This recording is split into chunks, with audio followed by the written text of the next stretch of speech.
Muito bem, então. Vamos lá, então.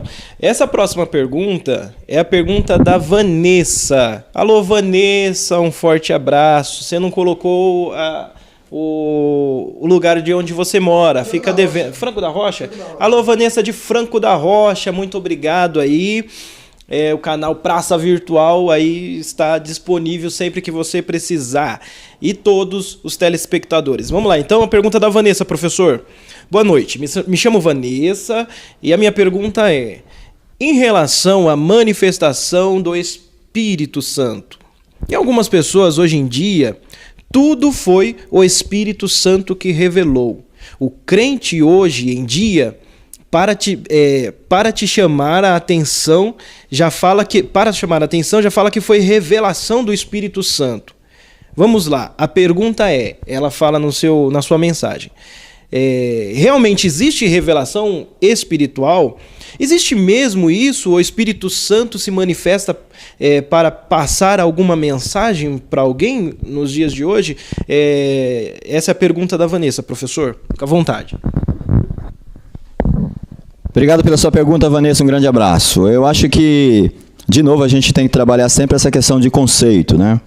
As Escrituras vai trabalhar, sim, um conceito de revelação, nos dizendo que as Escrituras é a revelação de Deus, né? Nós poderíamos, talvez didaticamente falando, para ficar fácil de explicar, nós poderíamos dizer que as Escrituras é a revelação máxima, a revelação absoluta de Deus, e que se tiver que acontecer algumas outras revelações, elas têm que ser chamadas de revelações secundárias. Vamos lá explicar, para ficar um pouco mais claro essa questão. As Escrituras vai sim trabalhar alguns dons espirituais, em 1 Coríntios capítulo 12, que entende-se que determinadas pessoas que têm algum daqueles dons, eu estou me colocando como uma pessoa que acredita na atualidade dos dons espirituais aqui, para ficar clara a minha explicação. A pessoa, por exemplo, que tem o dom de profecia, né? O dom de profecia, ela tem o dom de profecia, mas antes de dizer ou verbalizar esta profecia, ela tem que receber de Deus uma revelação. Uma revelação. Esta revelação não é uma revelação da palavra de Deus, especificamente, porque a palavra de Deus já está revelada. Por isso que eu coloquei que a revelação máxima que a gente tem, a revelação absoluta, é a revelação da palavra. Se eu tiver que ter alguma coisa da parte de Deus para entender a palavra, eu preciso de iluminação e não de revelação. Porque revelação, quem teve foram os apóstolos, os profetas que escreveram as Escrituras, certo? O que eu recebo é iluminação, certo? Agora, a Bíblia vai dar, sim, abertura para determinadas revelações espirituais, sim. Por exemplo, vamos citar um exemplo aqui isolado. Quando Paulo estava para ir para determinada cidade, né, se despedindo dos irmãos em um dado momento da história, um profeta chamado Ágabo vai ser levantado por Deus, vai tomar, não sei se foi o cinto de Paulo, e vai se atar a si mesmo, e vai dizer: assim se farão com o homem que pertence a esse cinto. Ou seja, isso é uma revelação. É uma revelação que foi dada, ou seja, ele recebeu isso de Deus, essa inspiração de Deus, e fez isso, mostrando que Paulo passaria por aquilo. Isso é uma revelação. E agora, a grande questão é essa. Essa revelação que Ágabo teve, ela contraria algum texto doutrinário das Escrituras? Não. Então, as pessoas não podem receber uma revelação hoje que contrariam as Escrituras. Entendeu? Por exemplo, uma revelação sobre usos e costumes, uma revelação sobre alguma questão doutrinária a mais que não esteja nas Escrituras. Jamais acontecerá essa revelação, porque a gente entende que as Escrituras estão fechadas em 66 livros e nada se acrescenta mais ao que as Escrituras como revelação, palavra de Deus. Agora, que uma pessoa pode receber uma revelação de uma determinada coisa que pode acontecer amanhã com alguém, isso pode acontecer. A Bíblia dá abertura a isso. Em sonhos, né, professor? Sim, em sonhos. Se a pessoa acredita nisso ou não, se os nossos ouvintes que estão aí nos assistindo acreditam nisso ou não, aí é a questão particular de cada um, de acordo com o que lê nas Escrituras. Mas a Bíblia dá abertura, sim, que isso aconteceu, como testemunho das Escrituras, e particularmente como experiência, a gente tem visto pessoas honestas, pessoas crentes, que têm tido essas experiências. E isso está dentro aí da categoria de dons espirituais nas Escrituras. Não existe especificamente o dom de revelação, como algumas pessoas citam. Não existe. Esse fato, isso que a pessoa recebe, acontece dentro de um outro dom, que talvez seja o dom de profecia, como a pessoa quiser entender, ou o dom de milagres, porque de fato é algo que foge da razão humana. Deus mostrar algo que o Michael está pensando, que está incomodando a vida dele, que está atribulando o seu coração, e dizer para mim, e me usar de alguma maneira de confortá-lo, de ajudá-lo nesse momento de tribulação. Isso foi uma revelação. Professor, em cima da sua fala também, porque a gente sabe que os materiais que vai para o YouTube, as pessoas que acabam assistindo são pessoas muito críticas. Eu mesmo sou uma pessoa muito crítica para fazer a leitura das Escrituras. Por exemplo, o senhor citou aí a questão da profecia. A profecia, nesse sentido, não seria o fato de falar, igual, por exemplo, o texto bíblico diz que existia 3 filhas virgens que profetizavam. Essa palavra profetizar hoje nos nossos dias, ela soa como se fosse um adivinhar ou uma premeditação de uma coisa futura. E muitas das vezes a gente, estudando no original, a gente percebe sim que essa palavra profecia seria mais ou menos como fosse o orador, aquele que sobe no púlpito e fala. Será que também que não existe um equívoco também em cima dessa fala das pessoas ou dessa interpretação? Olha, a gente pode responder essa pergunta de acordo com 1 Coríntios capítulo 12 e de acordo com 1 Coríntios capítulo 14, se nós quiséssemos ler. Você pode ler em casa, nosso ouvinte pode fazer uma leitura aí do capítulo 11 em diante de 1 Coríntios até o capítulo 15 e vai ter um pouco de noção da diferença que a gente vai fazer em relação a essa questão do conceito de profecia. O conceito de profecia nas Escrituras, ele não está limitado apenas a isso, a fala propriamente dita.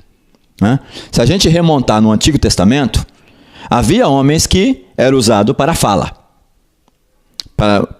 como um orador. Nós temos, por exemplo, o caso de Esdras, que era um baita orador, que quando voltou do cativeiro Babilônia, ele expôs as Escrituras para o povo durante horas ininterruptas, expondo mesmo, como um dom de orador. E as Escrituras vai dar abertura nisso, colocando este dom na boca do dom de sabedoria, por exemplo. Esse é o meu entendimento. Dom de sabedoria ou a questão do profeta que fala, que prega, né? Mas essa palavra profeta, Michael, ela também está presente no Antigo Testamento, chamado com a fala de vidente. É um profeta vidente, no caso, né? Nós temos Ido, nós temos Natã, alguns profetas videntes. Por exemplo, no caso de profeta Eliseu. Eliseu não escreveu nada. E Eliseu, pelo que a gente vê nas Escrituras, não foi um pregador, como a gente entende hoje, o cara da fala, o cara da oratória. Mas foi um profeta que preveu muitas coisas lá para frente. O nosso idioma português, ele não acompanha muitas das vezes uma outra linguagem e muitas das vezes esses termos são traduzidos iguais, que traz confusão hoje. Justamente, a palavra profeta hoje, profecia, ela está muito limitada. Está muito limitada nessa questão aí, entende? Mas de acordo com o contexto, por exemplo, a palavra profeta ou dom de profecias em 1 Coríntios capítulo 12 está totalmente colocado de forma diferente de acordo com o profeta do capítulo 14 de 1 Coríntios. Entende? Paulo vai dizer, né, que vai mostrar um caminho mais excelente, que seria o caminho do amor, isso aqui no capítulo 13, e depois, quando for chegar no capítulo 14, ele vai colocar o profeta também como aquele que fala, como aquele que prega, como aquele que interpreta a Bíblia e expõe para o povo.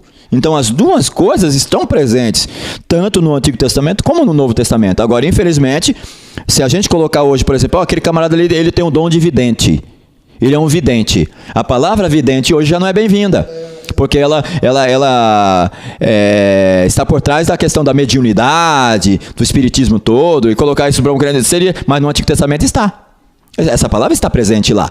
E acontecia essa questão da pessoa receber uma inspiração de Deus e estaticamente dizer, profetizar o futuro de alguém ou alguma coisa histórica que poderia acontecer. Né? Nós temos isso diversas vezes lá no Antigo Testamento e no Novo Testamento isso também acontece.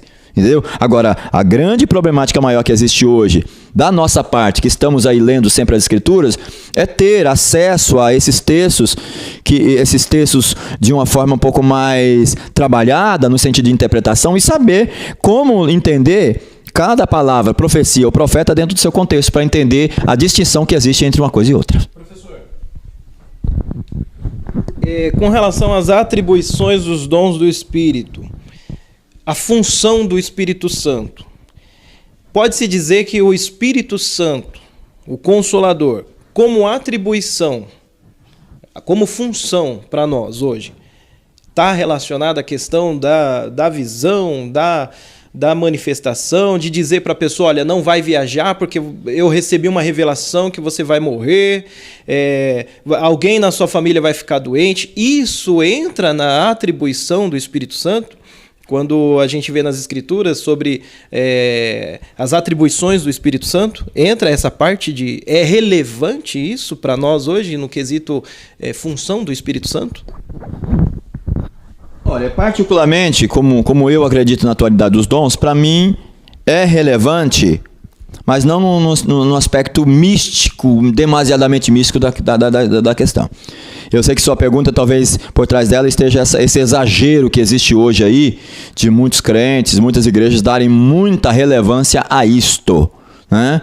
Onde algumas denominações até têm um culto específico, culto da revelação, esse negócio todo. Eu acho que aí é exagero. O Espírito de Deus, ele não é obrigado a nada. Tanto é verdade que quando você dá um nome a um culto, você limita o Espírito Santo fazer aquilo naquele culto. Ou seja, o Espírito Santo não pode fazer outra coisa, a não ser aquilo. Ou o culto da revelação, ou o culto da cura, ou o culto de milagres. Por exemplo, entende? É meio confuso. Porque, desculpa até interromper, porque a gente, quando abrange o termo, né, Michel? A gente vai lembrar de várias denominações, nós vamos lembrar de várias placas de igreja, e isso acaba gerando uma confusão, tipo, o que é certo, o que é errado, isso está certo, isso está errado, isso vale, isso não vale.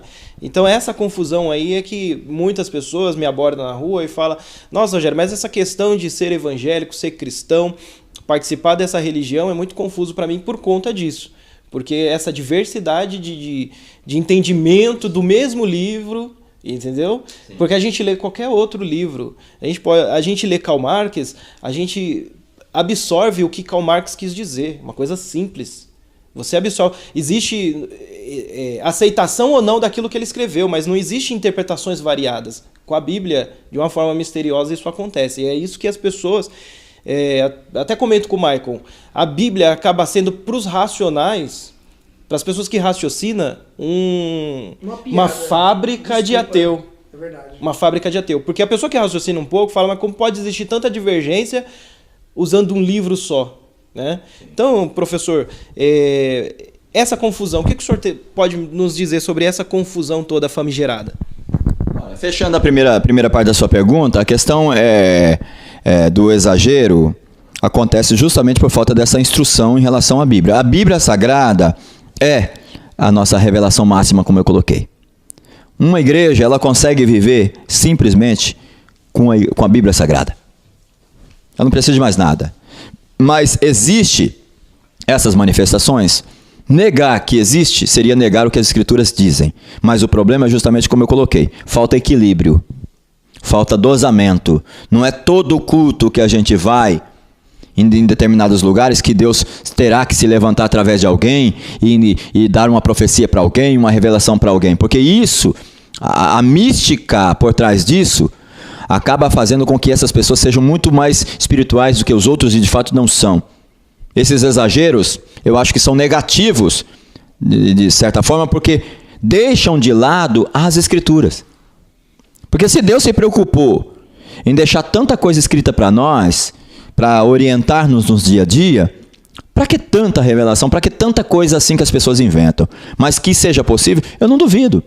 Não duvido, Rogério. Eu não duvido que Deus possa usar alguém e me orientar através de uma profecia, tal, aquilo, de alguma outra situação que possa acontecer. Eu não duvido, porque a Bíblia dá abertura para isso. Agora, é o que eu coloquei. Os exageros, num culto onde você vai e uma pessoa profetiza para 100 pessoas que estão ali, onde ficam as Escrituras Sagradas, como exposição dela, o ensinamento, a pregação das Escrituras Sagradas, para atender a necessidade de cada pessoa dessa? Normalmente essas pessoas que dão ênfase demasiada a esses acontecimentos são pessoas que normalmente não lêem as Escrituras, são pessoas que não olham para as Escrituras. Aí entra a sua comparação com o livro de Karl Marx, que eu sei que foi uma comparação em si.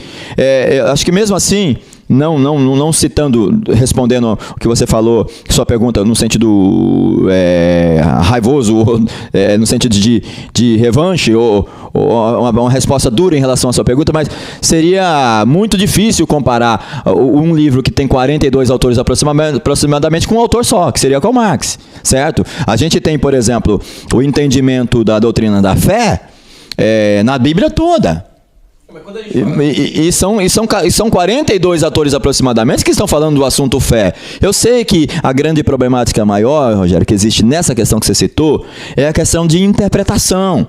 As pessoas... A gente está falando de 66 livros, não é verdade? Sim. 66 livros. Sim. Quando a gente fala de ler a Bíblia, a gente pode ler livro por livro, e cada um tem os seus autores, correto? Quando a gente fala de ler o autor, por exemplo, quem escreveu aos Coríntios? Paulo. Então vamos entender o contexto de Paulo para entender o que ele escreveu aos Coríntios. Então quando eu citei Karl Marx, eu citei um homem que na sua época decidiu explanar sobre algum determinado assunto. Ele explanou, e a gente, como observador, a gente observa a situação de quem escreveu, mas isso não acontece com as escrituras e vira essa confusão toda, né? Elas espiritualizam demais os escritores da Bíblia. São pessoas inspiradas? São. É uma obra perfeita? É. Mas algumas espiritualizações acabam gerando esses excessos que o senhor está citando. Então, mas é justamente o que eu te falei. O problema maior está na interpretação. Infelizmente, as nossas igrejas não investem nos seus membros, em seus crentes, no sentido de ensiná-los a interpretar as Escrituras, de olhar para as Escrituras com mais respeito, com mais temor, sabe? Porque as Escrituras não se contrariam. Elas em si não se contrariam. A Bíblia em si, a partir de si mesma, ela não se contraria. São as interpretações que são variadas e que são atravessadas, entende? O problema está aí, entende? Para pessoas que entendem as regras da interpretação, ele consegue ler e consegue de fato enxergar isso com clareza. Agora, o problema é justamente que as pessoas não querem ter acesso a essas regras de interpretação, a esses estudos. As igrejas não investem nisso para os seus membros, para os seus crentes, para que eles tenham essa capacidade de leitura de forma mais clara, como de fato as Escrituras se propõem. Inclusive, professor, esse erro ele está justamente fora também de quem não frequenta a igreja.